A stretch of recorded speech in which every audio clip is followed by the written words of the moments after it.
헌법재판소가 오늘 재판관 8명 전원 일치로 탄핵 인용을 발표하면서 박 전 대통령은 첫 탄핵 대통령이라는 불명예를 안게 됐습니다. 네, 이번 탄핵 선고의 의미와 요동치는 전국 상황 짚어보도록 하겠습니다. 네, 두 분 전문가 모셨습니다. 김광덕 전 한국일보 정치부장 그리고 김광삼 변호사 모셨습니다. 네, 오늘 안녕하세요. 안녕하세요. 예, 감사드립니다. 먼저 대통령 탄핵 결정이라는 헌정사상 그 초유의 사태가 벌어졌는데요. 이게 우리 역사와 또 정치사에 미치는 그 의미가 적지 않은 것 같습니다. 네. 그 두 분 어떻게 보셨습니까? 네, 헌정사상 처음으로 대통령 탄핵이 결정되는 상황이 벌어졌습니다.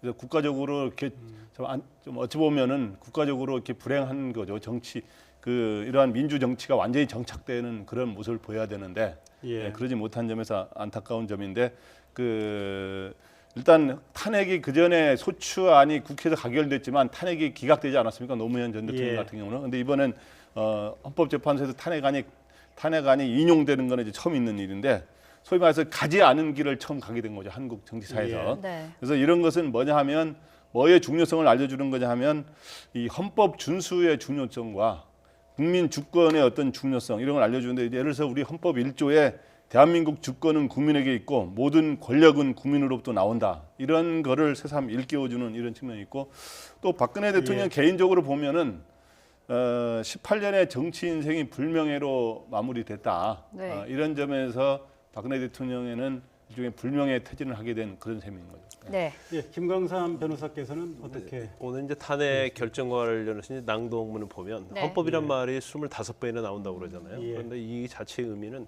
헌법이 얼마나 중요한 것인가를 보여주는 네. 사례라고 봅니다.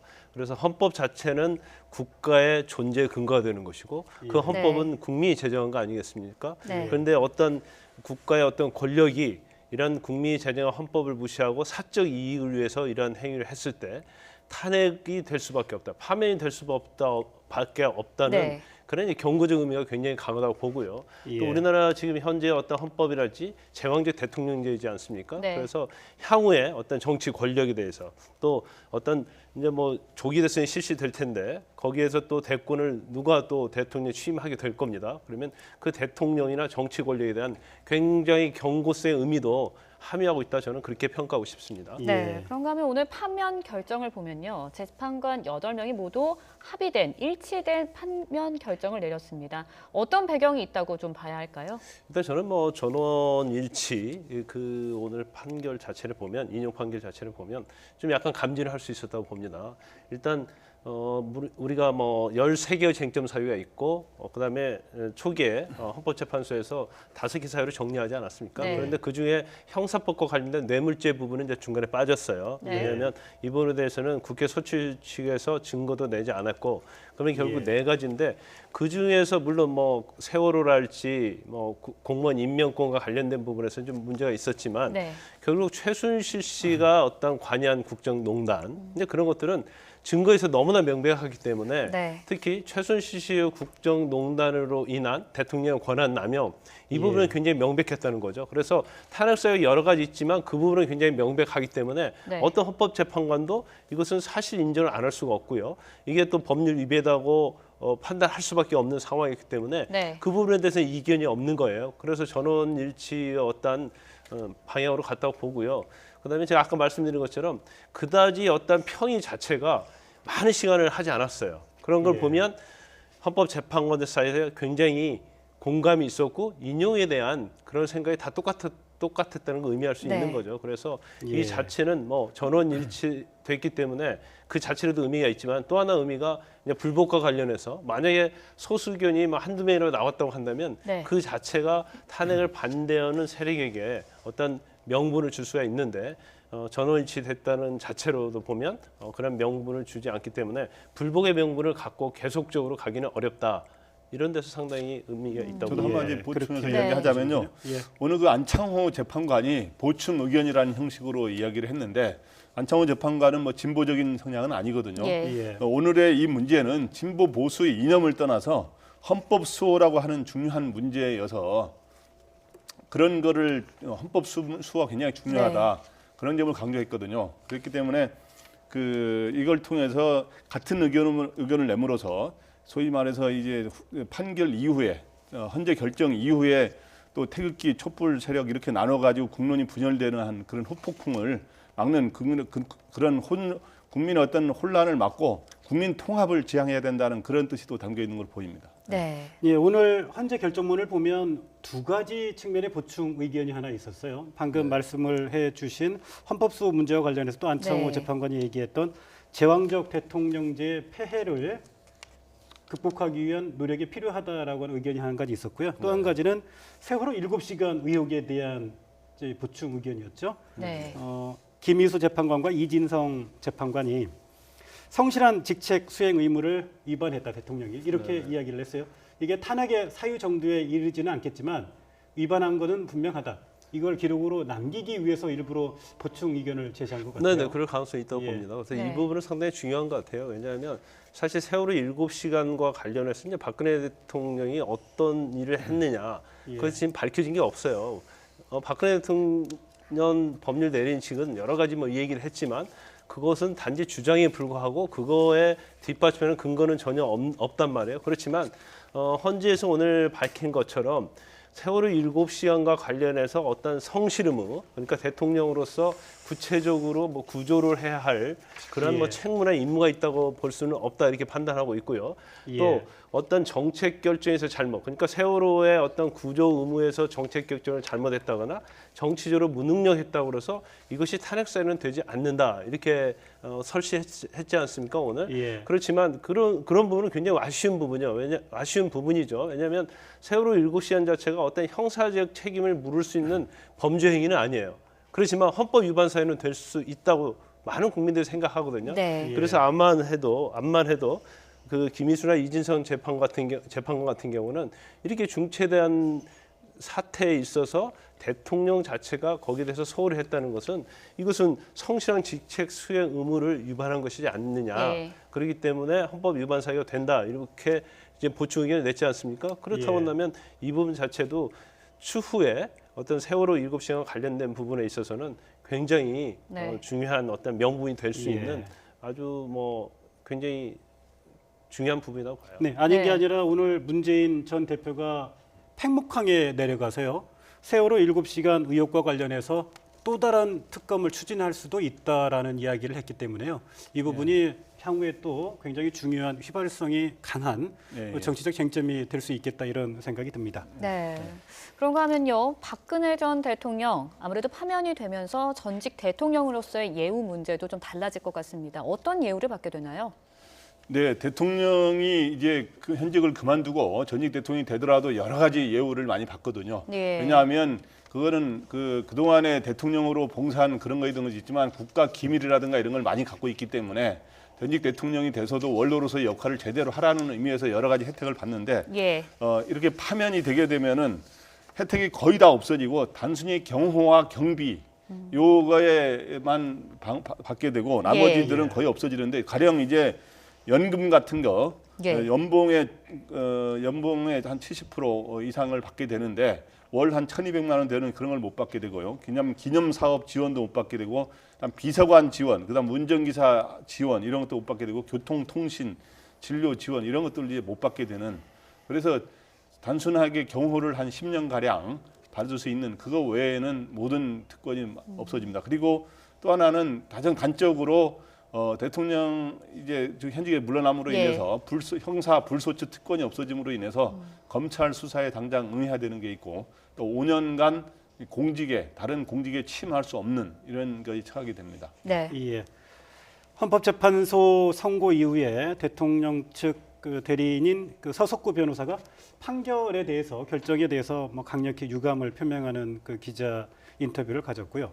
그동안 박 대통령 측 대리인 측은 그동안 헌재 심리 진행 과정과 또 8인 체제 선고 문제 등 어떤 절차상의 하자를 많이 지적을 했는데 오늘 이에 대해서 헌재가 또 분명한 입장을 밝혔죠. 네, 그렇죠. 우리가 일단 어떤 절차에 있어서 위배가 있으면요, 그것은 사실 인정, 그러니까 탄핵 인용이나 기각에 대한 심리를 들어가기 전에 예. 절차 위배를 먼저 판단해야 하거든요. 그래서 예. 오늘도 이정미 권한대행 이제 그 부분에 대해서 명확하게 설치를 했어요. 그래서 국회 측에서 일단 탄핵을 하는 데 있어서 절차에 있어서는 아무런 문제가 없다. 이제 그 부분을 밝혔고요. 그다음에 이제 중요한 부분 중에 하나가 8인 체제가 과연 뭐 유헌적이냐, 절차에 문제가 있느냐가 계속적으로 박근혜 대통령 법률 대리인단 측에서 주장해왔지 않습니까? 근데 예. 이제 그 부분에도 오늘 명백히 얘기를 했죠. 네. 9인 체제에서 하는 게 지금 법상 원칙이지만 하지만 헌법재판관의 일부가 뭐 공무상 출장이 있다든가 아니면 질병이 있다거나 아니면 이제 재판관이 퇴임을 하고 나면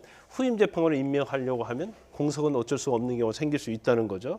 그리고 현재 어떤 권한대행 체제 하에서 국무총리가 대통령의 권한대행하는 체제 하에서 헌법재판소장을 갖다 임명한다는 것 자체도 어떻게 보면 맞지 않다. 예. 그렇다고 한다면 그 박근혜 대통령 법률 대리인단 측이 주장하는 것처럼 만약 심리를 하지 않게 되면 네. 굉장히 공백이 생기고 그러면 헌정 유기의 그런 사태가 발생하는 것이다. 그래서 이 부분에 대해서는 명백히 얘기를 했어요. 그리고 첨가적으로 지금 현행 법에 보면 7인 체제에서 심리가 가능하기 때문에 네. 이것은 아무런 문제가 없다 하면서 각하를 해줘야 한다는 그 주장에다가 어떻게 보면 쐐기를 박은 거죠. 네. 예. 그런데- 사실은 8인 네. 체제 선고의 불법성을 이유로 재심 청구를 할 수도 있다라는 게 대통령 측 대리인단의 입장이었는데요. 네, 그 네. 부분에 대해서 미리 쐐기를 좀 박은 거죠. 그렇죠. 헌법재판소가. 미리 쐐기를 박았다고 예. 볼 수 있고요. 사실 그 8인 체제에 관한 그런 계속적인 문제 제기는 제가 볼 때는 어떤 심리를 지연하기 위한 목적이었다고 봅니다. 왜냐하면 예. 이제는 헌법재판소에서 8인 체제 하에서 내린 그런 결정문이 굉장히 많아요. 예. 제가 알기로는 한 400개 이상 된 걸로 알고 있고요.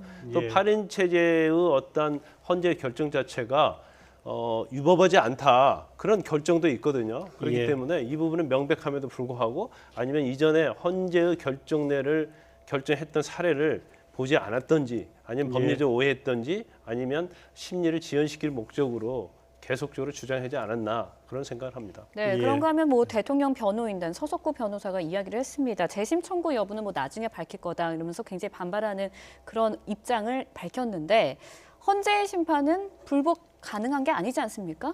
헌재는 원칙적으로는 단심제입니다. 재심이라는 게 이제 헌재 규정에는 없는데 개별 사례로서 재심을 신청할 수 있는 예외적인 규정 사례 판례가 있습니다. 판례는 뭐냐 하면 재판부 구성이 위법한 경우 등 절차상 예. 중대하고 명백한 입법이 있는 경우 뭐 이런 경우는 할 수 있다라고 한 그전에 판례가 있는데 그런 경우에 그런데 이번에 보면은 재판부 구성이 예를 들어서 8명이어서 유언이다. 예, 예. 뭐 예를 들어서 이런 거를 갖고 이제 이유를 잡고 재심을 신청할 수는 있습니다.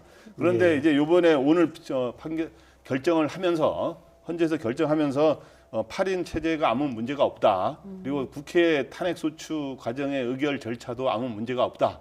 이렇게 했기 때문에 어떤 명분을 갖고 뭐 재심 신청할 수 있는 사유가 별로 없거든요. 그래서 예. 대통령 대리인단 측에서는 한번 재심할지 여부를 검토는 하겠지만 예. 예. 저는 하더라도 그렇게 받아들여지기도 쉽지 않고 또 실제로 재심을 신청하기도 그렇게 쉽지는 않다고 봅니다. 예. 네. 오늘 황교안 대통령 권한대행의 대국민 담화를 가졌는데요. 그 요지는 이제 승복하기 어렵다는 분들도 수용했으면 좋겠다. 갈등과 분열을 끝냈으면 좋겠다라고 이야기를 했거든요. 그런데 가장 핵심적인 관심은 박근혜 전 대통령 본인이 헌재 결정을 수용할지 그 부분인데요. 어떻게 보십니까? 네, 지금 현재 오늘 결정한 이후에 보면은 헌재 앞에서 이제 태극기 집회 세력들이 예. 시위를 하는 과정에서 여러 가지 불상사들이 있지 않지 않았습니까?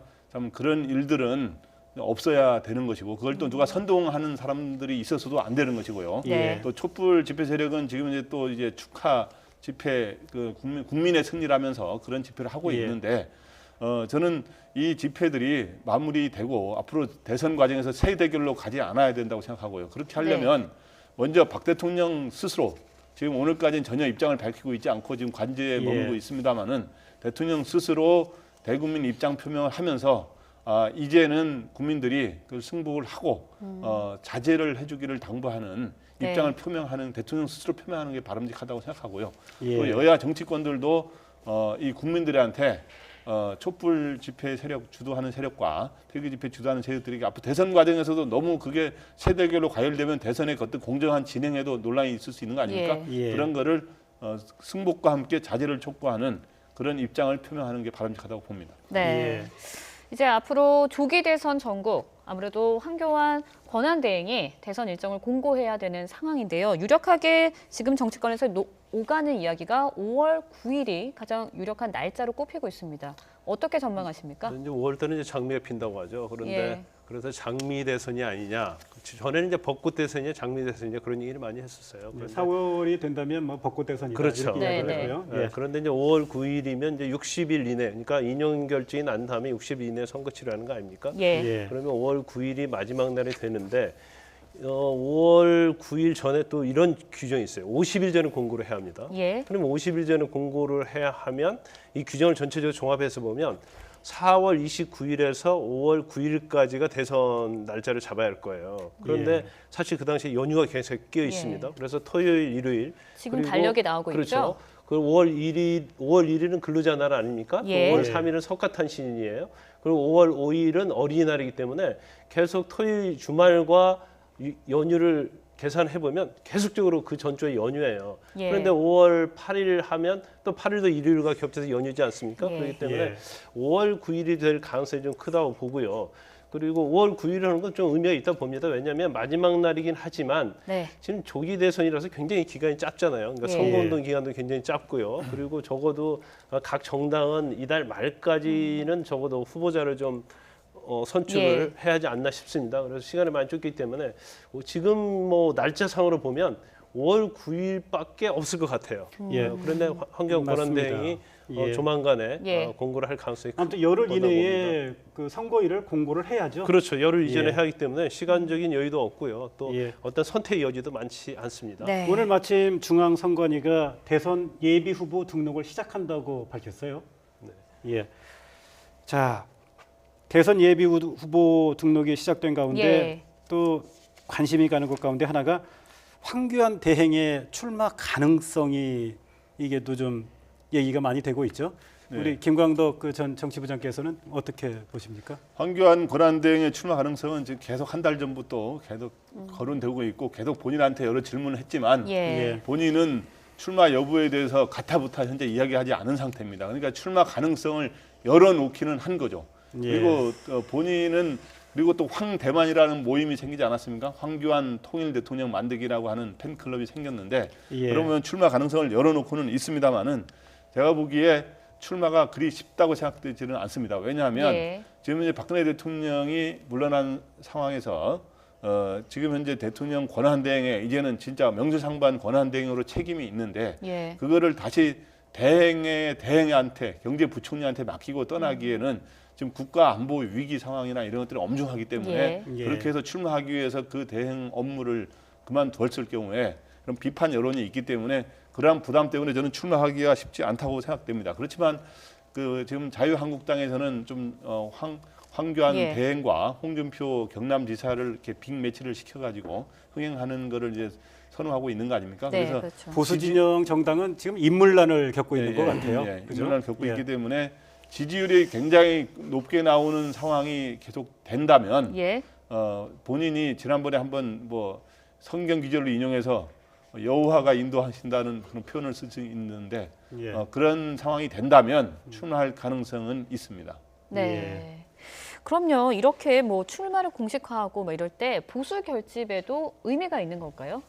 그런데 이제 개인적으로 볼 때는 이제 환경원행이 어떻게 보면 지지도가 상당히 네. 뭐 보수 쪽에서는 제일 앞서가지 않습니까? 또 보수의 아이콘이다 했고 지난번에 특검의 수사기간 연장을 승인하지 않으면서 또 여론조사 지지도 올랐어요. 예. 그렇긴 하지만 그게 한계가 아닌가 싶습니다. 그리고 탄핵이 이제까지 어떤 황교안 권한대행의 지지는 탄핵 자체가 결정이 나오기 전이었어요. 예. 그렇지만 탄핵에 대한 인용 결정이 나왔기 때문에 박근혜 대통령과 함께 어떤 원죄적인 측면이 있다고 봅니다. 그래서 여기서 더 이상 과연 지지도가 올라갈 것인가 이제 그런 문제가 좀 있다고 봐요. 그리고 사실은 그 지금 홍준표 지사가 또 예. 대선 뭐 출마하겠다고 하면서 뭐 환경 권한대행에 대해서는 또 다른 얘기를 많이 예. 하고 있잖아요. 그런데 예. 아마도 환경 권한대행 자체를 지금 자유한국당에서 대통령 후보로 뭐 옹립을 한다. 예를 들어서 경선을 거치지 않고 예. 옹립을 한다고 하면 모르겠지만 또 다른 뭐 후보들도 있지 않습니까? 결과적으로 어떤 경선 같은 과정을 거친다고 예. 한다면 이제까지 고위직 관리로서 어떤 황교안 권한대행이 네. 과연 그렇게 경선까지 참여하고 더군다나 지지도 자체가 여기서 한 단계 올라가지 않는 이상은 네. 대통령 출마 가능성은 별로 없다. 저는 이렇게 내다봅니다. 예. 검찰 수사 상황 한번 봤으면 하는데요. 이제 박근혜 전 대통령이 자연인 신분으로 돌아가면서 검찰의 수사가 급물살을 타지 않겠습니까? 이제 대통령의 불소추 특권이 사라진 이상 강제 수사도 가능할 테고요. 앞으로 검찰 어떻게 나올까요? 네, 검찰은 이제 당연히 성역 없는 이제 성역이 없어졌잖아요. 대통령에서 물러났기 때문에 전 대통령 아닙니까? 그렇기 때문에 당연히 강제 수사에 나서게 될 것이고 결국에는 소환을 할 텐데 네. 소환을 해서 조사를 하면은 대통령이 거부할 수가 이제는 없는 거죠. 단지 뭐 며칠 연기해달라 뭐 이런 이야기는 할 수 있을지 모르겠지만 네. 그래서 저는 대통령이 일단 현재 관저를 나와서 삼성동 사저로 간 뒤에 어느 정도 시간이 지난 뒤에 저 수사가 이루어질 거로 저는 보고요. 네. 그동안 거론됐던 검찰과 특검에서 여러 가지 공모 혐의가 있었지만 예. 피의자로 입건만 된 상태가 아닙니까? 현재 어차피 피의자 상태이기 때문에 조사를 하게 될 것이고 그래서 조사를 하는 거는 거의 불가피한 것 같고요. 그 대신 구체적으로 구속을 하느냐, 체포를 하느냐 하는 어떤 이러한 그 사법 처리의 어떤 구체적인 방향이라든가 이런 것들이 대선 전에 과연 될 수 있느냐에 대해서는 두 갈래 시각이 있는 것 같습니다. 왜냐하면 대선 전에 그런 걸 하면은 대선에도 영향을 또 줄 수가 있거든요. 그렇기 때문에 그런 거는 대선이 불과 이제 60일밖에 안 남았으니까 조사를 계속하고 이런 사법 처리의 구체적인 방향이라든가 이런 거를 대선 직후에 새 정부가 출범하면서 그 방향이 결정될 수 있다 하는 의견도 있고 그 전에 결정될 수 있다고 하는 지금 두 갈래 사이에서 고민을 좀 할 것 같습니다. 일단 이제 그러면 그 전직 대통령 박근혜 전 대통령에 대한 검찰 수사 문제를 놓고 검찰과 정치권이 뭔가 시기 문제 등을 놓고 협의를 좀 할까요? 근데 지금은 이제 협의할 할 수 있는 상황은 아니죠. 왜냐하면 지금은 여당이 없는 상태고요. 더군다나 조기 대선으로 가기 때문에 어떤 정치 세력과 검찰이 협의를 할 수 있는 그런 상황은 아니다고 봐요. 그러면 결과적으로 이제 검찰의 의지가 중요한데 검찰은 일단 3월 6일 날 특별수사본부 2기를 꾸렸어요. 또 우병우에 대한 전담 수사팀을 만들었지 않습니까? 그러면서 3월 달 안에 수사를 끝내겠다는 식으로 얘기를 했어요. 그런데 그 부분에 대해서 특히 탄핵 결과 여부 없이 수사를 하겠다 이런 얘기를 했었거든요. 그렇지만 이건 뭐 살지 현실적으로 가능할 것인가 그 부분에 대해서는 좀 우리가 생각해볼 상황이 될 텐데 아까 김광덕 본부장께서 말씀하신 것처럼 일단 중요한 게 이제 조기 대선이 실시되지 않습니까? 그런데 대선 과정에서 수사를 할 수 있을지언정 박근혜 대통령에 대한 신변을 과연 처리에 대해서 결정을 할 수 있는가 그런 문제가 있어요. 왜냐하면 조기 지금 박근혜 대통령의 측근들은 다 구속돼 있지 않습니까? 그런데 조기 대선 기간에 박근혜 대통령을 만약에 신병 처리, 그 구속을 한다고 한다면 그건 대선에 엄청난 영향을 미칠 거예요. 그런 부분에서 이제 검찰은 굉장히 부담감을 가질 것이고요. 그러면 조기 대선에 수사를 하되 박근혜 대통령에 대해서 신병 처리를 안 하고 미뤘다. 그러면 조기 대선 이후에 새로운 정부가 들어서지 않습니까? 그러면 박근혜 지금 현재를 보면 이제 야당의 후보가 될 가능성이 큰데 대통령이 되고 나면 아마 가장 먼저 해야 할 일이 국민의 화합일 거예요. 그러면서 어떻게 통합을 기치로 내걸 건데 정권 자체가 국민의 화합과 통합을 하자고 하는 마당에 과연 박근혜 대통령 수사를 원리 원칙대로 할 수 있을 것인가 이런 여러 가지 변수가 있다고 봐요. 그렇기 때문에 검찰 입장에서는 그 범죄 혐의가 인지가 되면 수사에 착수해야 되는 게 기본적인 검찰 수사의 원칙인데요. 이게 이제 대선이라고 하는 굉장히 중요한 정치적 일정과 또 변수가 있기 때문에 아무튼 원칙과 변수 사이에서 상당히 좀 고민할 수밖에 없는 문제인 것 같네요. 검찰이 과연 어떤 선택을 할지 좀 지켜봐야 될 것 같습니다. 그죠? 네, 그런가 하면요. 이제 뭐 정치권에서도 일제히 이야기를 하고 있습니다. 앞으로는 통합과 치유의 방향으로 나아가야 된다. 이렇게 얘기를 하고 있지만 아직까지도 사실 뭐 태극기 집회나 아니면 탄핵을 찬성하는 집회 측에서는 굉장히 많이 맞붙고 있거든요. 갈등이 많은데 어떻게 방법이 없을까요?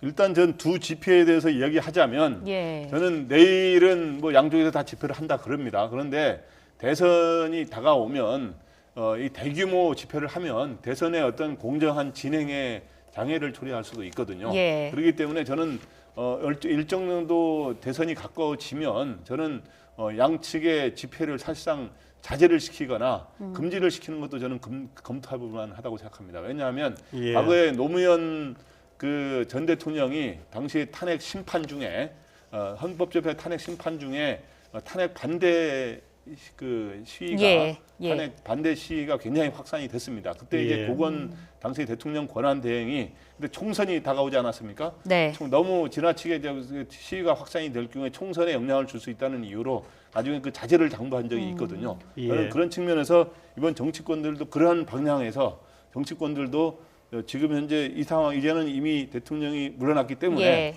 통합과 화합 이런 게 이제 굉장히 중요하지 않습니까? 네. 또 개혁 추진도 중요하지만 그래서 그런 측면에서 야당 정치인들과 여당뿐만 아니라 야당 정치인들도 이런 세대결을 자제를 촉구하고 이렇게 통합에 나서는 게 바람직하다고 생각합니다. 사실은 우리 사회 통합과 갈등 해소에 가장 큰 영향을 미치는 사람들은 지금 여야 그 유력 대선 주자들인 것 같습니다. 예. 그런데 오늘 그 탄핵이 결정이 되고 난 이후에 각각 좀 서로 다른 행보들을 보였는데요. 문재인 전 대표는 오늘 팽목항을 방문을 했고요. 또 안희정 충남도지사는 오늘 도정 업무에 좀 집중을 했고, 이재명 성남시장은 촛불 집회에 참석을 했어요. 그리고 안철수 전 대표는 종교 지도자를 방문을 했고요. 각각의 좀 첫 행보가 좀 달랐죠. 아마 오늘은 다들 막 행보를 예. 하지 않고 아니면 예. 한다 하더라도 비공개로 하려는 생각이었던 것 같아요. 그런데 예. 일단 인용 결정이 나왔고요. 네. 특히 지금 대권 후보들, 특히 야당 대권 후보들은 뭐 인용 결정 자체는 굉장히 반기는 그런 모양새 아니겠습니까? 그렇기 때문에 예. 일단 문재인 대표도 팽목항 방문하는데 아마 비공개로 방문을 예정했던 것 같아요. 근데 예. 이게 기사가 그런데 나가서 이제 기사화가 됐어요. 그렇죠. 예. 기사가 되면서 이제 이 부분에 대해서는 오늘 어떻게 보면 박근혜 대통령 우리가 생각하면 세월호 7시간 생각나지 않습니까? 네. 그리고 오늘 탄핵 인용 결정이 나면서 세월호 희생자들이 좀 많이 울었다고 그래요. 그래서 이제 그런 의미에서 팽목항을 갔을 가능성이 크다 이렇게 보고 있고요. 그다음에 뭐 안희정 지사는 뭐 도정 업무하는 것은 뭐 그다른 오늘의 탄핵과 관련해서는 의미가 없고 이재명 시장 같은 경우는 이제 촛불 집회에 다시 참석을 했거든요. 그 오늘의 촛불 집회는 어떻게 보면 굉장히 축제 촛불 집회 아니겠습니까? 그래서 이재명 시장이 사실 촛불 때문에 굉장히 사이다 발언으로 많이 예. 여론 지지가 있었고 예. 촛불 집회에 굉장히 앞섰던 대권 후보로서 오늘 참여하는 것은 굉장히 당연하고 네. 또 본인의 앞으로 어떤 대권을 위해서도 도움이 됐기 때문에 네. 오늘 이런 예. 행보를 하고 있다고 봅니다. 네, 그런가 하면요. 지금 지지율 1위를 달리고 있는 문재인 전 대표 탄핵 인용이 예. 민심의 변화에 좀 유리하게 작용할까요? 어떨까요? 어떻든 탄핵이 인용됨으로 인해서 대선의 대결 구도가 예. 리셋이 되는 의미가 있습니다. 리셋이 되는 의미가 예. 있고 지지율의 약간의 변화들은 또 가져오게 됩니다. 네. 그런데 이제 현재 문재인 전 대표가 현재 선두를 달려왔고 그다음에 문재인 전 대표가 결국에는 탄핵 정국을 주도한 셈이 되지 않습니까? 예. 더불어민주당이. 그래서 그런 측면에서 일단 이 오늘 탄핵이 인용됐기 때문에 오늘은 더불어민주당과 문재인 전 대표에게 당장은 일단 유리한 국면을 맞습니다. 왜냐하면 예. 이런 식으로 이제 탄핵이 인용되면 과거의 경우 총선 승리하면 또 지지율이 또 오르고 그러거든요. 예. 마찬가지 탄핵이 인용됐기 때문에 당장은 문재인 전 대표에게 유리한 상황이 되는데 또 대선이 이제 가갈수록 지금 60일밖에 안 남았지만 시시각각 시간이 변할수록 또 보수층이 결집하는 현상이 또 생길 예. 수 있고 예. 또 하나는 이런 갈등 속에서 통합과 화합을 강조하는 이런 목소리, 중도의 목소리에 대한 또 지지가 또 있을 수 있기 때문에 문재인 전 대표는 당장은 유리한데 장기적으로 볼 때는 여러 가지 가능성이 열려 있기 때문에 예. 문재인 전 대표가 어떻게 거기에 잘 대응하느냐에 따라서 지지율이 등락이 있을 수 있다고 봅니다. 이제 보수층의 재결집 여부 그리고 중도 보수의 표심이 박근혜 전 대통령에 대한 파면 결정 이후 어디로 향할지 이런 게 이제 전국의 좀 그 중요한 그 관전 포인트가 될 것이다 이렇게 예, 말씀을 그렇죠. 해주시는 거죠. 이제 대통령이 파면이 되면서 집권 여당이 사라지는 상황이 됐죠 지금. 네, 공식적으로는 오늘 자유한국당의 임명진 비대위원장이 이제 우리는 집권 여당이 아니다. 네. 예. 사실상 대통령이 있기 때문에 그 1호 당원으로 있기 때문에 여당이거든요. 네. 예. 없어서 공식적으로는 여당이 아니기 때문에 이제 전부 사실상 야당인 셈이 된 거죠. 네. 5개 야당 체제인데 굉장히 침통한 분위기였다고 하던데요. 예, 그렇죠. 관건은 또 비박계 의원들 예. 추가 탈당 어떻게 볼 수 있을까요? 저는 비박계 의원들의 추가 이제 좀 자유한국당 내에도 두 세력이 있지 않습니까? 탄핵에 찬성한 사람들도 거기에 일부 남아 있고 탄핵에 반대한 사람들도 있는데 탄핵에 강력히 반대했던 일부 비박계 의원들이 있지만 그렇지 네. 않은 일부 탄핵에 찬성했던 비박계 의원 일부가 탈당할 가능성은 있습니다만은 예. 저는 그거는 당장은 소수에 그칠 거로 보입니다. 그런데 이제 오히려 자유한국당의 오히려 앞으로의 진로에 있어서의 그 관건은 뭐냐 하면 네. 얼마 전에 태극기 집회 세력이 과거에 자유한국당의 원래 당 이름은 새누리당을 등록을 했어요. 네. 그 당 이름으로. 그런데 그 세력이 따로 떨어져 나가지 않은 이상은 네. 자유한국당에는 일부의 탈당자들이 있을 수는 있지만 큰 변화는 없을 것으로 보입니다. 네, 그런가 예. 하면요, 김종인 전 비대위원장 어제는 유승민 의원을 만났고요, 오늘은 남경필 지사를 또 만났습니다. 제3지대 텐트론 어떻게 빅텐트론 어떻게 보세요? 지금 빅텐트 살았다 죽었다 하죠. 예. 그래서 김종인 전 대표 생각은 아마 이 탄핵을 기점으로 해서 뭔가 정치권에 변화가 있다는 거 본인이 확신하고 있는 것 같아요. 예. 예. 그래서 그런데 이제 저는 그렇게 생각해요. 이제 탄핵이 일단 인용이 됐지 않습니까? 그러면 탄핵을 가는 어떤 과정에 있어서는 더불어민주당과 문재인 대표가 거의 주도적으로 이끌었다는 이미지를 국민들이 다 갖고 있어요. 예. 그렇기 때문에 예. 또 그게 문재인 대표에게 굉장히 호감적으로 다가갔기 때문에 여론의 지지도 굉장히 높았다고 생각합니다. 그런데 예. 일단 탄핵이 결정이 되면서 탄핵의 목적은 이미 달성을 했어요. 그러면 이제 국민의 여론은 이제 탄핵에 관심 있는 게 아니죠. 다음 네. 대선에 관심이 있단 말이에요.